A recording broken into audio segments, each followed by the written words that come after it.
Welcome, everyone, to the Feminine Outliers podcast, your dose of fun, life advice, and experiences from two African professional women living and working in the Western world.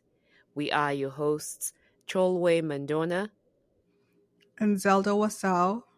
and we are excited to have you here.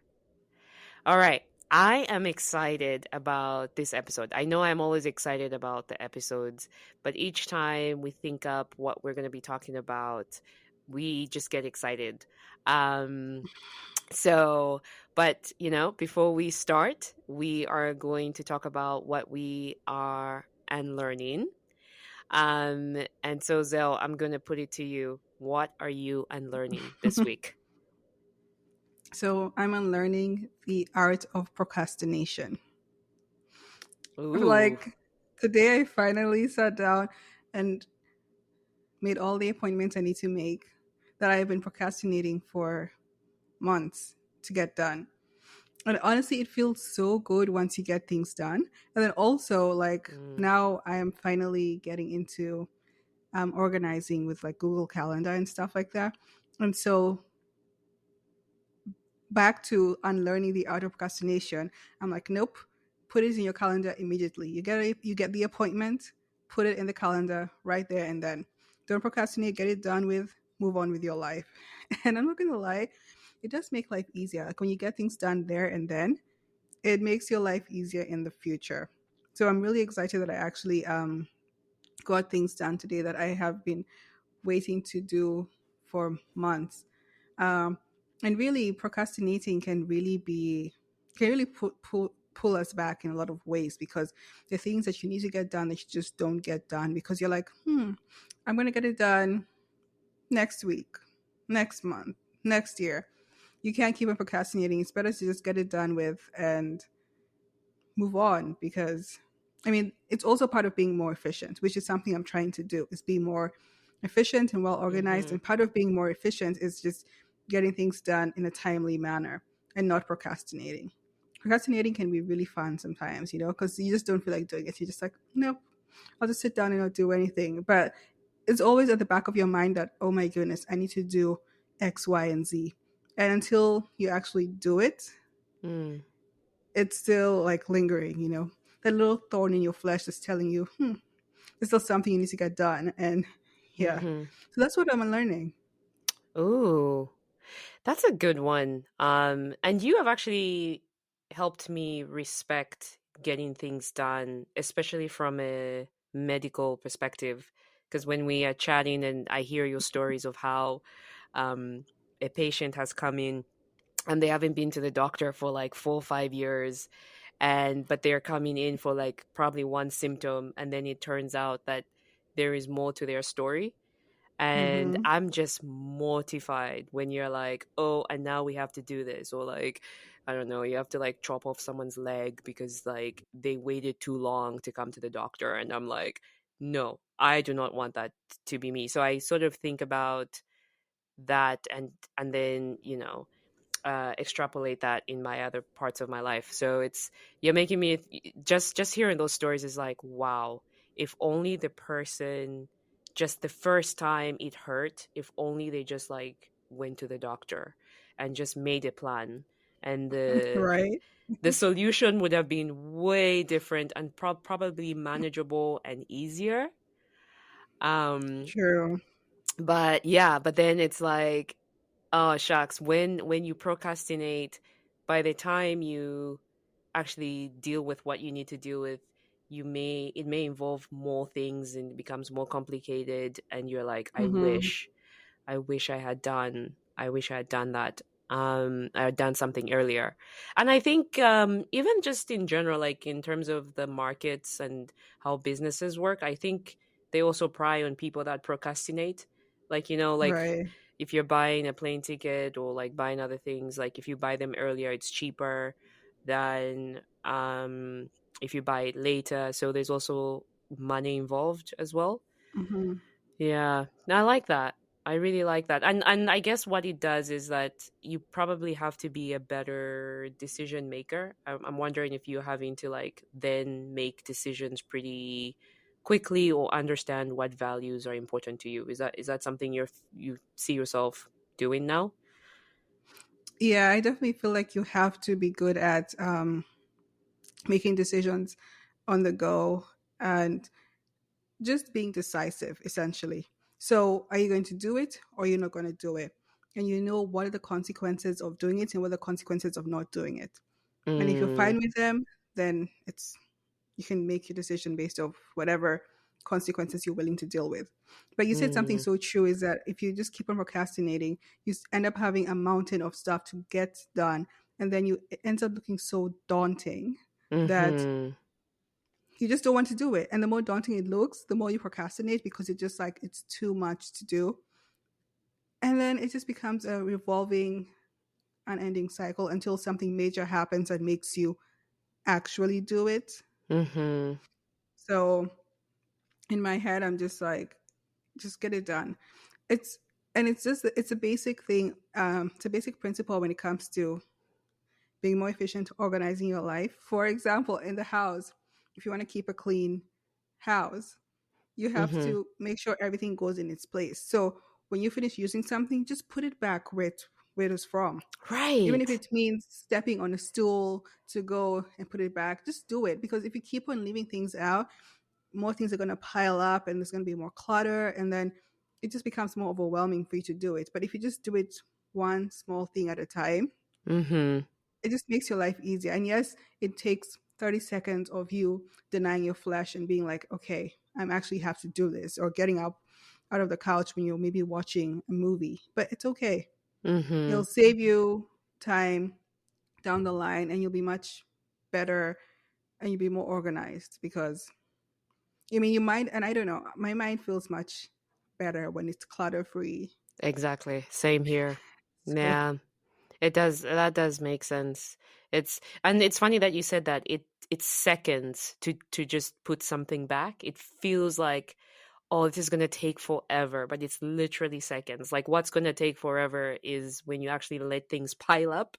So, mhm. but it's just so funny how it feels like it's a lot of time, but it's not that much time. So, And shout out to Atomic Habits for actually whoo! helping me learn that. Shout out to Atomic Habits. Because that book really helped me learn that. Like the way he put it, it was so simple, and I'm like, that's so true. Like literally life changing book. I read that book 3 times because it was unbelievable how, as you said, when you do everything, I guess as he says it just makes things so much easy, and it's now a part of my life, so shout out. Okay, So, no. what are you unlearning? Ooh. So, what I am learning this week is that it's okay to say no. And, I've heard this so many times from whether it's a motivational speaker or an influencer or just in general. I've heard this like, no, it's okay to say no. But I started to put it into practice recently, or like I want to say a year or two. And so I'm a former people pleaser. Shout out to people who are people pleasers. We can talk about this. There's a way, there's a path. So, but I've come to learn that it's okay to say no. And I think initially when I used to say yes, I felt like I didn't want to upset. Like in my mind would translate that as if you say no, you're going to make this person feel bad, and that means you're a bad person. That means, you know, um you just that's just sad. Like why would you do that? Why would you want to do that to another person? And so my impulse was to say yes, and also to just say, okay, I'll say yes, and then I'll work towards making it work, even if I didn't necessarily know what I was going to do, but I just wanted to just say yes. But then I realized that it's okay to say no. And there are some people that could get upset or might be uncomfortable because you said no, or they had the expectation that you would say yes, but you said no. But it doesn't, um, you're respecting yourself pretty much. You're setting that boundary. And if at the moment in time you wanted to say no, it's okay. Like, you have the right, you have that divine right to say no. And just, if you're gonna say yes later, that's also fine. Some things might have changed after you say yes. Like, we're talking about procrastinating. Maybe let's say you say no to going to the doctor. That's fine. But now that you've said yes, 2 weeks later, you might find out that you need to do a different, like, surgical procedure. But the point is that owning your no is just okay. Like, it's right. Like, whether you say no or yes, it's right. And I feel like, I don't know, I don't know how you feel about this, but I feel like no is taken as like a negative word. And I used to think it was a negative word. But now, Right. when people say no, I don't know why they're saying no. Maybe they're scared, they have something going on. I just really don't know. And it's not a negative word. It's just saying that in this moment in time, I don't want to do this, or I don't want to say this, or whatever it is. So I've just come to realize that it's just okay. It's okay. Life will go on. So basically, you're unlearning that it's not okay to say no. It's not okay. Yeah, it's not okay. Wait, it's okay to say no. But that's what you're learning. Yes. Oh, oh yes, yes. Sorry. These things are going this unlearning segment is gonna, like, it's gonna, like, confuse me at some point, because I'll be like saying the opposite. But yes, I agree with what you said. Yeah. Maybe at some point we'll call it the learning segment. Right? Because we'd have finished unlearning everything. And then now it's just learning. So stay tuned. That'll be funny. But yeah, no, I think that's a really valid statement. Simply because a lot of times you're told, it's just weird when you say, I don't know, it depends on what culture you grow up in, but also just tell people no, it becomes like a whole kind of like a taboo thing. And if you, as you said, if you're a people pleaser and you really want someone's approval, you just want to always say yes, because even if it's something that's going to put you at a disadvantage, or it's something that's going to you know not work out for you, or it's not going to help you in any way, Mm, you still say yes. But I think part of that is just being quote unquote more selfish. I mean, yeah. I don't advocate for being selfish, but at some point in time, you also have to think of yourself. You also have to put yourself first in certain situations. And so if saying no to someone is going to be beneficial for you because of one thing or the other, then go ahead and say no. And you actually don't owe, this is a funny one, but you don't necessarily owe anyone an explanation as to why you're saying no. I mean, it Yes. would be nice if you can tell them, especially if it's like, for example, if you planned like a dinner with someone and then you decide, oh, you're not going to go. Okay, in that case, I would probably tell them yes, because I'm not feeling well, or because I just really need a day to myself because a lot of things have been happening. But there are a lot of situations in life in which you don't necessarily owe people an explanation as to why you're saying no. Mm, And yeah. it becomes one of these things of you just have to know, like, you have to look out for yourself and your own Mm-hmm. interests. And then that hopefully will help you not people please as much. Essentially, you have to be willing to deal with the consequences of people not liking you because of saying no. You just Mm, have to realize it's fine. It's not nothing to do with you per se. It's more so to do with how they're perceiving things that have been happening. So that's mm-hmm. it's something we can go into for a full episode. I But know. yeah. I know. Every time we have these, like, uh segments, I'm always like, okay, another episode for this, because there's a lot. But you're right. Even using the word selfish, I remember like it took me a while to accept that it's okay. And it just also seems like negative, like, oh, we're supposed to be giving. But Hmm. yeah, so yeah, it's something that it's all right. It's all right to be selfish. Yeah. Okay. All right. Good stuff. So, today the theme of the episode is on social media. I don't know if we're going to talk about the different platforms, but I know we want to dive into YouTube University. I think we've mentioned this in one of our previous episodes that we do love YouTube YouTube. University. It is that's also has been life changing, and we just thought it would be good to talk about it because for me, I know that I don't watch TV. I think I haven't been watching TV for the past I don't know, I want to say 3 4 years. And by TV I don't mean like I've not sat, in front of a TV, but I mean like cable or just watching movies, and just sitting down. And it's just something I've come to just be okay with. Like I've instead turned to social media, like watching short videos. I actually even like Netflix better than watching cable TV, because you can always pause and return to like the to whatever you're watching. So that means a lot of my entertainment, or a lot of what I am getting from the world, is coming from social media, particularly YouTube.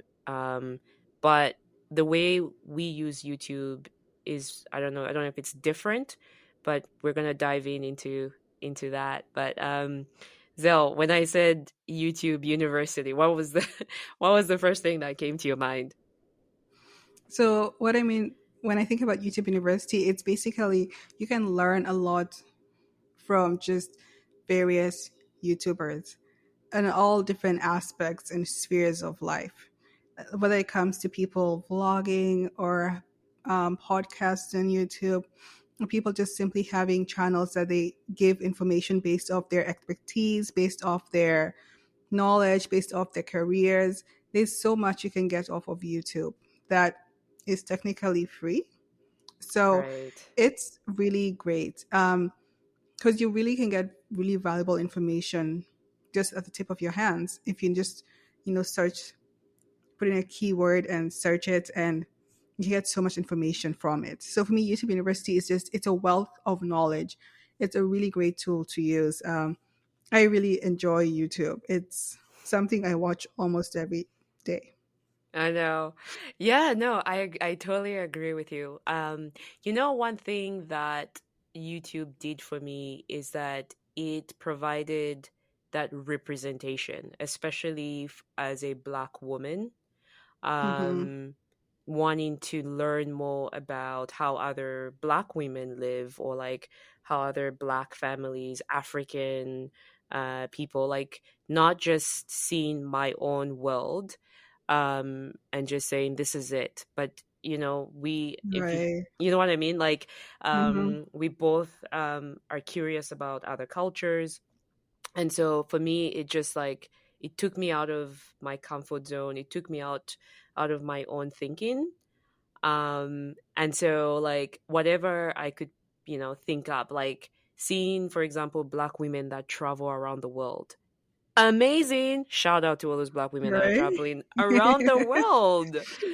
And then, thinking about like, if you think like sometimes when when you're having a conversation with a friend and you say, yeah, I wish I was living in Australia. And then you go to on YouTube and you find someone, probably like, let's say a Black woman, even probably the same height, the same hair texture, everything, and maybe even the same nationality, and she's living in Australia. So then you're like, wait, this is actually doable. Like this is actually great.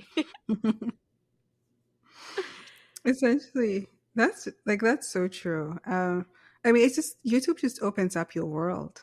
Like Mm-hmm. Social media in general opens up your world. Let's be real. It's the whole social media. I think I just like YouTube in the sense that I feel like, I don't know, I enjoy that. Like, as you said, you see representation on YouTube, Mm-hmm. and that's valuable. And then if you want to learn more about that or learn more about something, it's just there, Mm. right there Ex- on your fingertips. no, exactly. What are your go-to channels? Like, what do you search for if you're like, okay, I'm going to listen to this person because right now obviously YouTube is growing, people are using it as a like a way to also make money, to put their lifestyle out there. How do you discern like I'm going to listen to this person over listening to another person, or do you just enjoy being flooded by whatever the algorithm says, and then you just like I'm going to click and then see? So basically, um, I think YouTube and social media in general does a really good job when it comes to algorithms, because based off what you search and what you watch, it brings you more of that. So Mm, I watch a lot of really diverse things on YouTube. I go from like family vloggers, which it's just fun to see how some families live, and I'm just curious. I'm like, this is cool. To like travel vloggers. I love travel vloggers because I love traveling. So I love seeing travel vloggers go to different countries and show like different places, their experiences in these different countries, and they always have tips, tricks, and places to go eat and stuff to do. I love it. um mm, I also, so family vloggers, travel vloggers, food vloggers. Sometimes I look at people's food recipes there if I want to get more inspiration on what to cook. I mm, also have my educational channels. So if it's something to do with medicine that I want to know, like for example, I'm a new attending.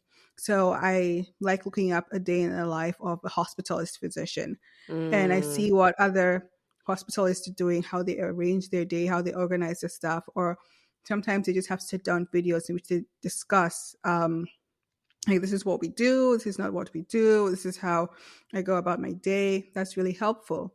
Um, Podcast.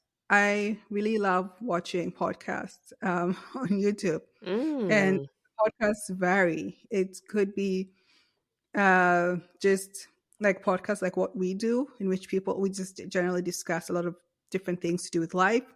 It could be mm-hmm, more specific to do with finances. I like watching podcasts to do with finances, particularly for physicians and then for younger people.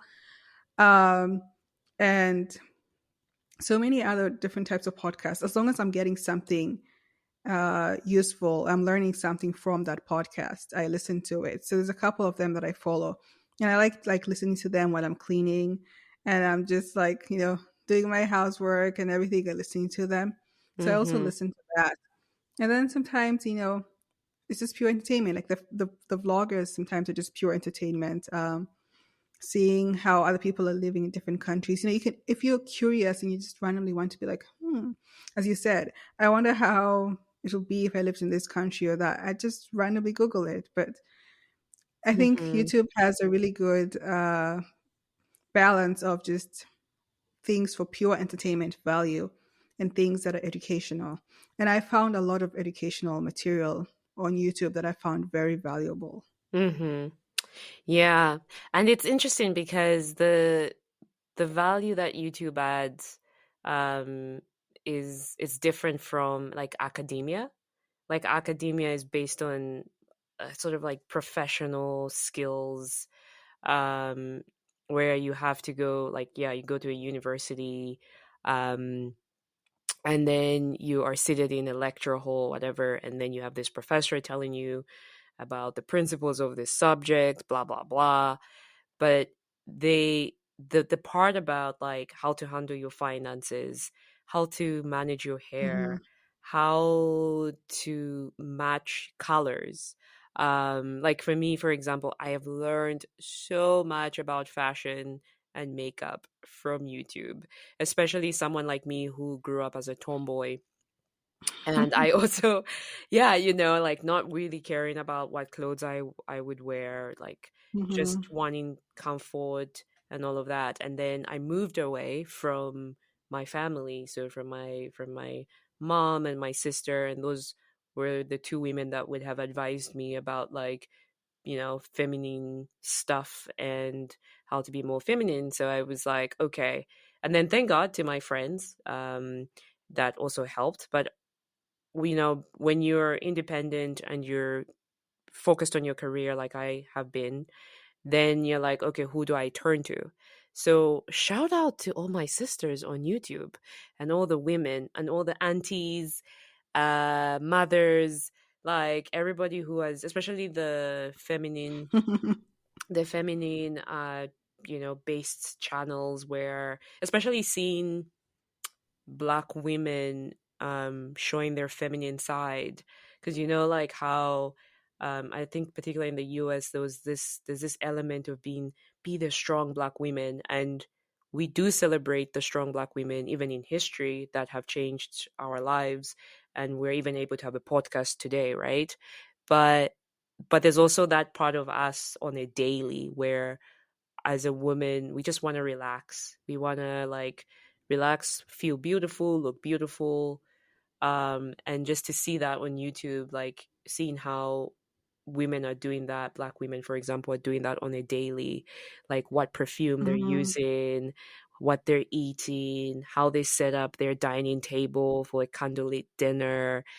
And just, yeah, just being themselves has really shaped me to be like, oh yeah, I don't have to be restraining myself and feeling like I just need to do everything. And yeah, it's been life changing. Now I go around and I look at people and how they dress, and I'm like, I don't know about that color, girl, but you could have matched it up with a different color. Or even when I see a lady who has dressed really well, I'm like, ooh, I see it. I now see what, like, that YouTube channel, like, was saying about black and purple and blue and blah blah blah. So when I see it in real life, I'm like, I get it.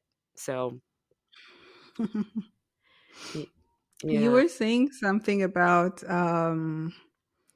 how do I like pick what I'm watching or like sort through the algorithm. And I think yeah. basically it's just trial and error. Like you just randomly watch something on YouTube. And if you like the person, if you like their vibe, you like what they're teaching or what they're showing you or like their vlogs or whatever, then you continue watching it. So I think it's just literally all just trial and error. Mm, Sometimes I go to someone because I've been watching a vlog and then or something on YouTube and someone mentions them and I'm like, okay, let me check them out. But if I like them, I follow them, I subscribe. If I don't, I mean, I move on. There's so many options on YouTube.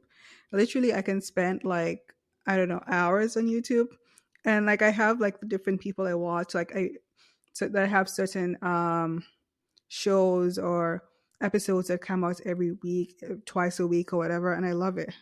Like mm, whenever they come out. So it's been very YouTube has just been very inspirational, um, mm-hmm, and just getting all the information from there. It's it's priceless in some aspects because it's just I don't have to go dig in farther. I can just look it up. And in general, this is what social media does. It's not only YouTube that does it. mm-hmm, You know, you can find people just having random information, tidbits on Instagram, TikTok, Twitter, whatever it is, and it's always very helpful. Like as you said, you can learn so many things, like makeup. mm-hmm, That's a that's one I learned from YouTube. And fashion, as you said, I also learned that from YouTube as well. So there's just so many amazing things from YouTube, our so-called YouTube University. Like you can even learn how to play the piano on YouTube or things like that. Like the people who do classes like that, things like that oh, on YouTube. So it's so really, versatile. Like you can find a lot of what most of what you want to find on YouTube, and I think that's really really great. mm-hmm, And yeah, I mean, yeah. clearly whoever created YouTube, knew what they were doing. Exactly. I wonder, I'm also gonna try and be considerate about, because I like social media, or at least I'm appreciative of it.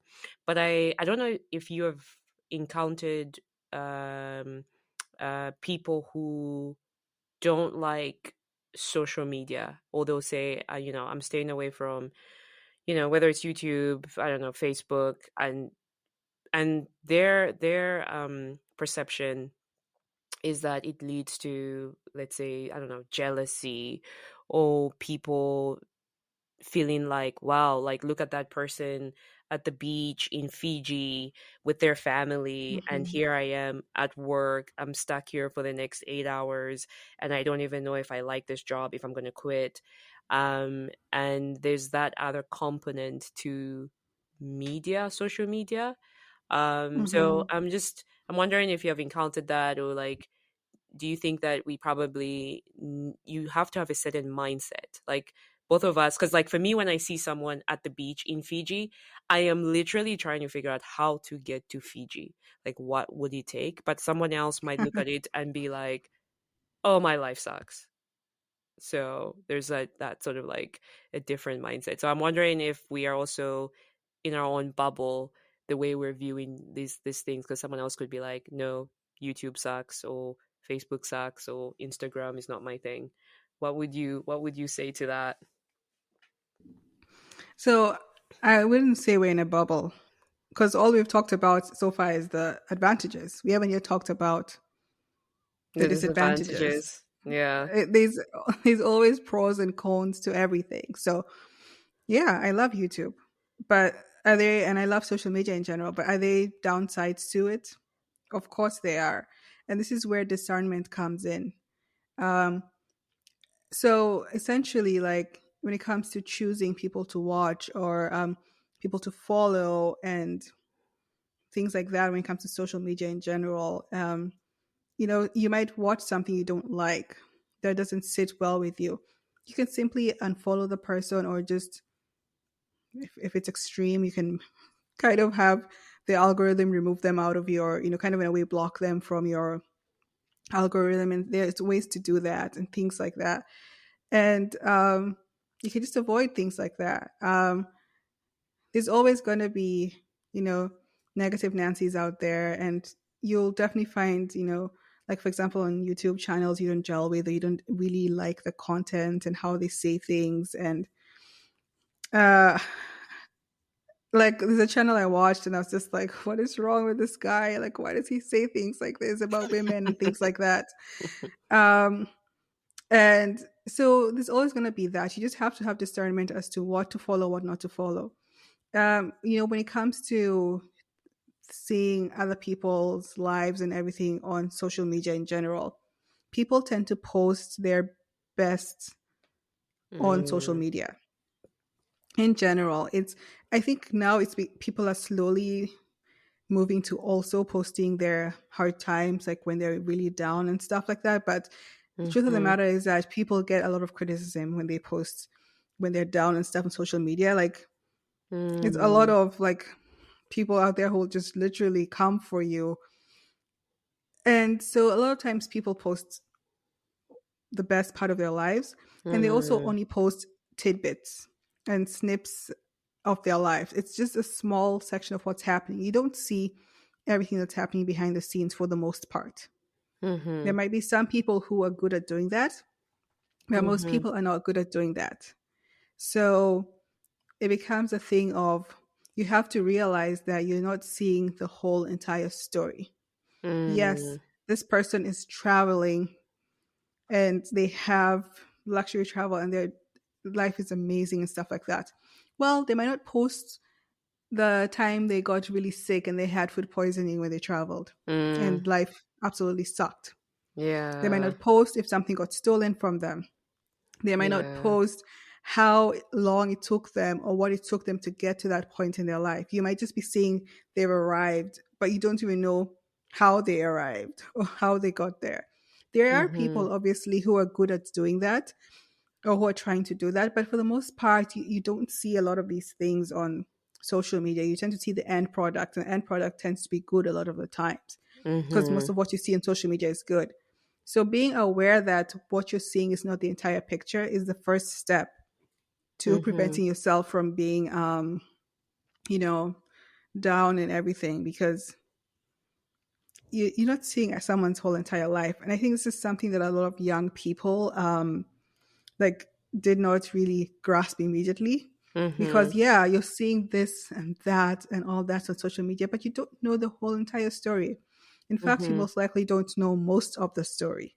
Mhm. And so being aware of that is so important, because you're just going to go comparing yourself. But what are you comparing yourself to? You're comparing yourself to an end product or this and that when you're not seeing the rest of the results. Mm. It's something to keep in mind. Now, obviously, if you feel like you're watching something and you're at a stage in your life in which something triggers you more so than others, it's Mhm. okay to take a break from social media, because it's Yeah. understandable sometimes if you get triggered by certain things because of something that has happened in your life. And so if you need to take a break from social media and actually deal with your triggers or deal with your emotions and stuff, that's perfectly fine. Mhm. um, there are some people who completely avoid social media. I don't see the point of Personally, I don't see the point of avoiding social media Mm. Yeah. completely. Like, I see the point of taking breaks, Yeah. but I don't see the point of avoiding social media completely. I don't know, because social media keeps me up to date with a lot of different things that are happening in the world, a lot of Mhm. different technologies and different things for shopping and all that stuff. Like, there's a lot of fun, amazing things I get off of social media in general that Mhm. to me it's worth it to actually follow. But Yeah. yes, if I'm following someone and I'm constantly feeling down or negative, or just having some form of negative emotions by following them on social media, I just simply unfollow. Or if I need a break, I will Mhm. simply take a break. I don't know, because I some people do survive off social media, and I guess that's amazing. Because I know you're not also the most active on social media yourself, Yep. but for me, I just feel like there's so many tricks and stuff that you can get off social media that can really advance you in life. Mhm. I don't know. Personally, I feel like you might get them easier than someone who's not on social media, because people will That's true. post these random things, and you will learn. Oh my goodness, I can do that. This can be Yeah. done. This can be done. So that's why it's about discernment. Mhm. You really and take that break if you need to. And if you Mhm. really are comparing yourself, you really need to dig in deep and ask yourself why. Why Yeah. is this avoid affecting me? Is there something in my life that I can do to change it? Yeah. No, and you know, I totally agree on the part where like I'm not constantly on social media. I don't have an Instagram account. I check my Facebook once in a while, and not because I'm looking for posts. Just I don't even know. I just log in. Um, I am very active on LinkedIn, but one of the reasons I like LinkedIn is because you're in control of your branding, and it's more on your professional branding. And I'm just a big advocate for your branding yourself. Like if someone is going to search me, I want them to know. I want to tell my own story, and one of the reasons why I'm also doing this podcast is because I just think it's a good time. I think we're in a good time where um as African Black women, we can tell our stories. There's the platform. I mean, at this point, I don't know. There's no like I don't. I feel like we don't have an excuse to tell our own stories. So that's why Hmm. I'm on LinkedIn and just supportive of branding.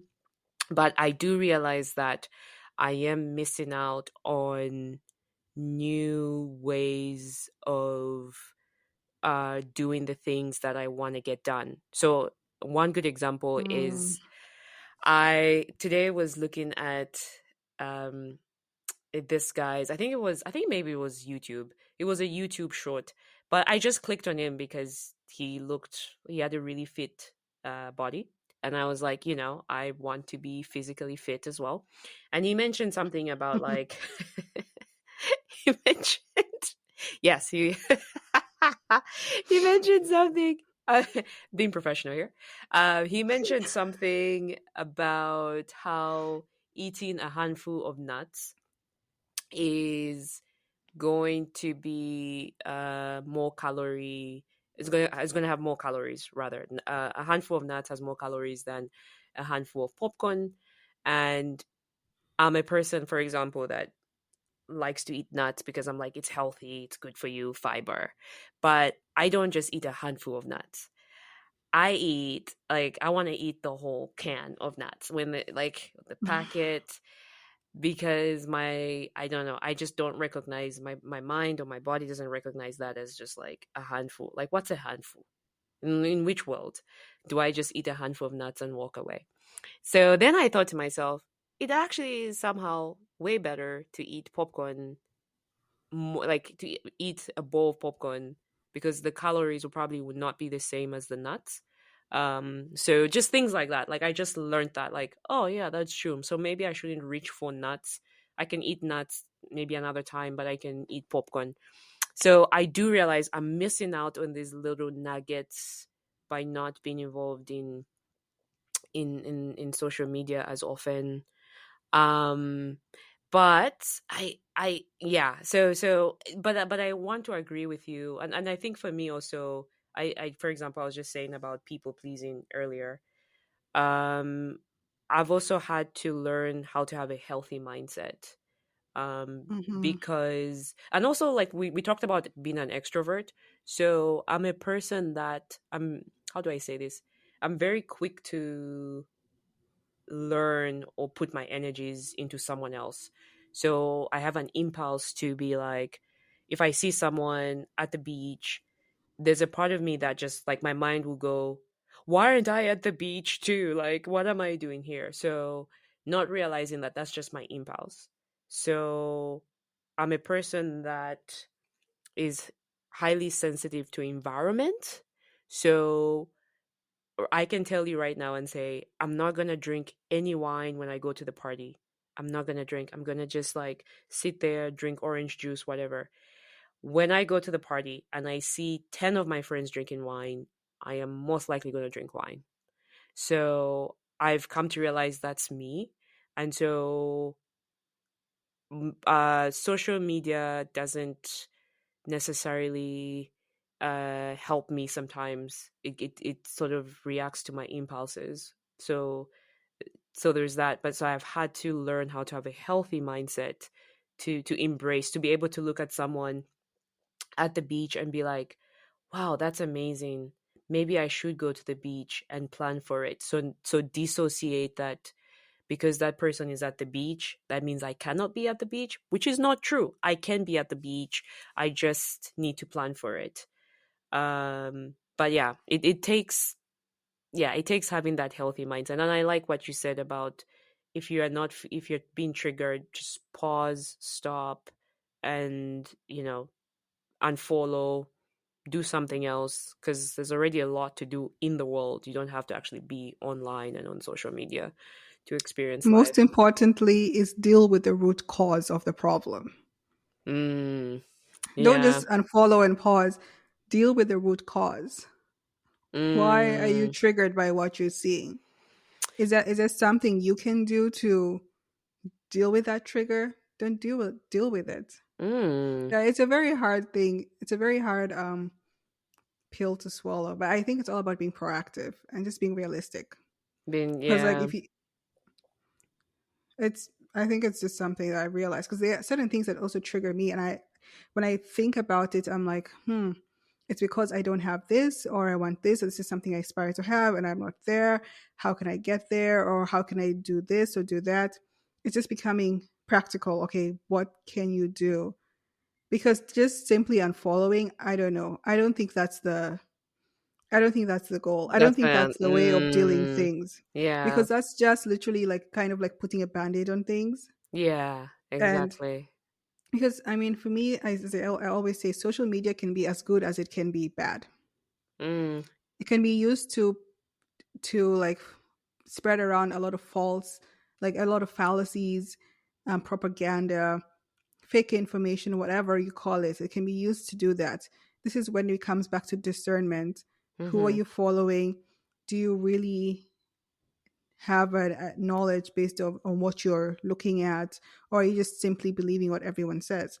Because mm-hmm, another thing about like when you're talking about the nuts and everything, mm-hmm, people like there's so much information to do with diets and stuff, but I don't take it all in because I think it's just people really prey on others when it comes to things that they know is going to trigger them. Mm, When it comes to diet and things like that. So it's like you listen, you take it all with a grain of salt, but basically you have to really know yourself and your body. And as I say, I always say, for me, everything in moderation. So even social media, do it in moderation. mm. Yeah, that's a good word, moderation, because I was just thinking as you were talking, like even when it comes to like I'm a huge fan of fitness oriented videos and health and lifestyle. Um and the interesting part about it is seeing the extremes.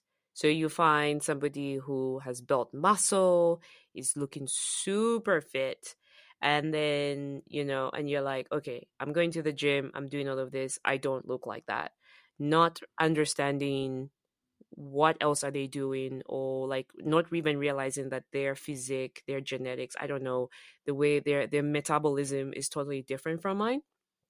And so realizing that the secret sauce is actually me working on figuring out what works for me, and just using this particular person or channel as, as an accountability piece, because that's how I think I have made social media more healthy for me, is where, Hmm. like, for example, if I'm down and I didn't make it to the gym, and I don't know, things are not going well, sometimes I look at the person who's like, yeah, guys, I woke up at 5 a.m. despite, things happening in my life, and I went to the gym. And then I'm like, you know what? I can go to the gym too. Like, I can go to the gym tomorrow. Right? Um, and so those people, especially, that's why I like the vlogs, like the ones where it's not a how-to video, for example. It's the person takes a picture of them like dressing up to go to the gym at 5 a.m. And I'm like, oh, I know the struggle. I know the struggle.